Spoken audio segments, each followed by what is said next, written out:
ദാമ്പത്യ ജീവിതത്തിൽ ഭാര്യാഭർത്താക്കൾ പരസ്പരം റഹ്മത്ത് നിലനിർത്തേണ്ടവരാണ്.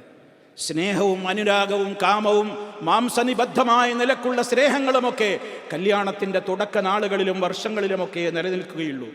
അതൊക്കെ വറ്റി വരണ്ടു പോയാലും, സൗന്ദര്യം നശിച്ചു പോയാലും, രോഗിയായി കഴിഞ്ഞാലും, കിളവനും കിളവിയായി മാറിയാലും അവർക്കിടയിൽ നിലനിൽക്കേണ്ട ഒന്നുണ്ട്. അത് മവദ്ദത്ത് മാത്രമല്ല, വറഹ്മത്തൻ. പരിശുദ്ധ ഖുർആൻ വിവാഹം നിശ്ചയിച്ചത് അതിനാണ്.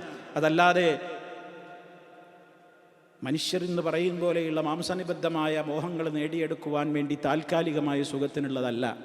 അള്ളാഹു വിവാഹത്തിൻ്റെ മൂല്യങ്ങൾ പഠിപ്പിച്ചെടുത്ത് പറഞ്ഞത് എന്താണെന്നറിയോ? നിങ്ങൾക്ക് അവളിൽ ആശ്വാസം കണ്ടെത്തുവാനും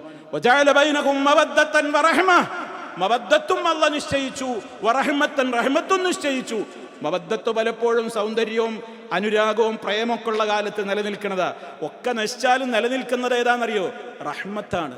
അവിടെ മാംസത്തിൻ്റെ പളപളപ്പോ അല്ലെങ്കിൽ ആ സൗന്ദര്യം കണ്ടിട്ടൊന്നുമല്ല. ആ നിലനിൽപ്പ് എന്തുകൊണ്ടാണെന്നറിയോ? കാരുണ്യം വറ്റി വരണ്ടിട്ടില്ലാത്ത ഹൃദയങ്ങളാണ് ഇരുവരുടേതും. അള്ളാഹു നിലനിർത്തി തരുമാറാകട്ടെ.